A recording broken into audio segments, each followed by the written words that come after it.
بسم اللہ الرحمن الرحیم۔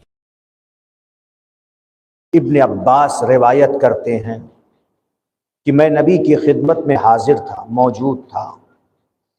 نبی کی ایک ران پر، داہنی ران پر امام حسین بیٹھے تھے، نبی نے بٹھا رکھا تھا امام حسین کو، اور بائیں ران پر اپنے بیٹے ابراہیم کو بٹھا رکھا تھا۔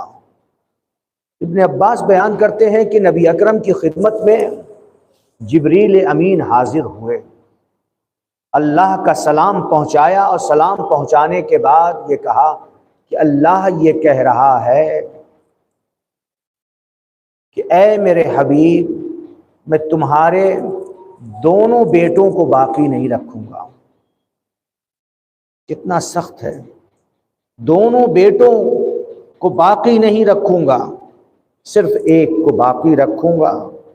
لہٰذا نبی کو اختیار دیا اللہ نے۔ اس سے نبی کی بھی عظمت کا اندازہ ہوتا ہے، اور خود امام حسین کی بھی عظمت کا۔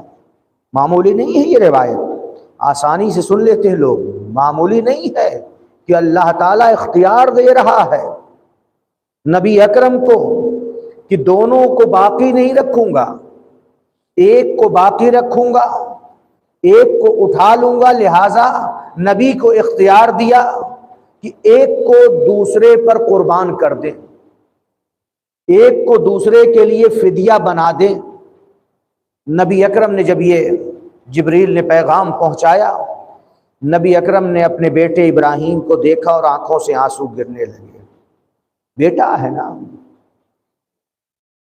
نبی اکرم نے ابراہیم کو دیکھا، آنکھوں سے آنسو گرنے لگے، اور پھر اس کے بعد نبی نے روتے ہوئے فرمایا کہ اگر ابراہیم کو قربان کر دیتا ہوں اور ابراہیم کو اللہ اٹھا لیتا ہے تو ابراہیم کا غم صرف مجھ کو ہوگا، ابراہیم کا غم، ابراہیم کی جدائی کی تکلیف و غم صرف مجھ کو ہوگا، اور اگر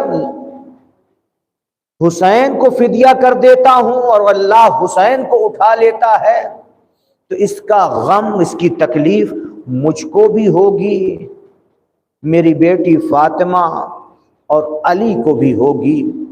نبی اکرم کی جملے ہیں، اسی وقت نبی اکرم فرما رہے ہیں جبریل کے سامنے۔ لہذا نبی اکرم نے فرمایا کہ میں اپنے غم کو علی و فاطمہ کے غم پہ ترجیح دیتا ہوں، یعنی میں اس تکلیف کو خود اپنے بیٹے کو قربان کر کے برداشت کر لوں گا، لیکن مجھے یہ برداشت نہیں کہ میری بیٹی فاطمہ کو اور علی کو تکلیف پہنچے۔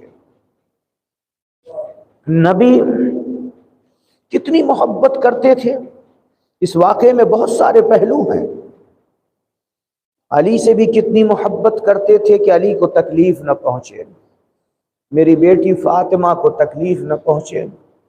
لہذا نبی اکرم نے فرمایا اے جبریل، میں اپنے بیٹے ابراہیم کو اپنے بیٹے حسین پر قربان کرتا ہوں۔ روایت میں ہے اس کے بعد آپ کے بیٹے ابراہیم بیمار ہوئے اور 3 دن کے بعد انتقال ہو گیا۔ 3 دنوں کے بعد جناب ابراہیم فرزند رسالت معاف کا انتقال ہو گیا۔ اس کے بعد جب امام حسین گریہ کیا نبی نے باقاعدہ، جناب ابراہیم اپنے بیٹے، فرزند بیٹے، کتنا سخت ہے۔ ہم آپ اپنے کو اس مقام میں رکھیں کہ ایک طرف ہمارا بیٹا ہو، ایک طرف نواسا ہو، اور یہ بات ہو کہ ایک کو دوسرے پر قربان کرنا ہے۔ کتنا سخت مرحلہ ہے۔ اب جس سے محبت زیادہ ہوگی اس کو محفوظ رکھے گا۔ محبت تو دونوں سے ہوتی ہے، نواسے سے بھی محبت، بیٹے سے بھی محبت۔ کتنا سخت نبی کا یہ امتحان تھا، گویا امتحان بھی تھا۔ جب بھی اس کے بعد امام حسین آتے تھے نبی اکرم امام حسین کو اپنے سینے سے لگا لیتے تھے. سینے سے لگانے کے بعد، اس سے پہلے بھی لگاتے تھے لیکن یہاں پہ اب انداز تھوڑا بدلا ہوا ہے. سینے سے لگانے کے بعد امام حسین کے لبوں کو چوستے تھے. چومنا نہیں، بوسہ دینا نہیں، اس روایت میں جو ہے لبوں کو چوستے تھے جیسے چوسا جاتا ہے. اور پھر اس کے بعد فرماتے تھے اے بیٹا حسین، میں تم پر قربان جاؤں، تم پر فدا ہو جاؤں، تم پر میں نے اپنے بیٹے ابراہیم کو قربان کیا ہے. یہ حسین کی عظمت ہے. ان کی بھی، اہل سنت کی بھی کتابوں میں یہ واقعہ موجود ہے.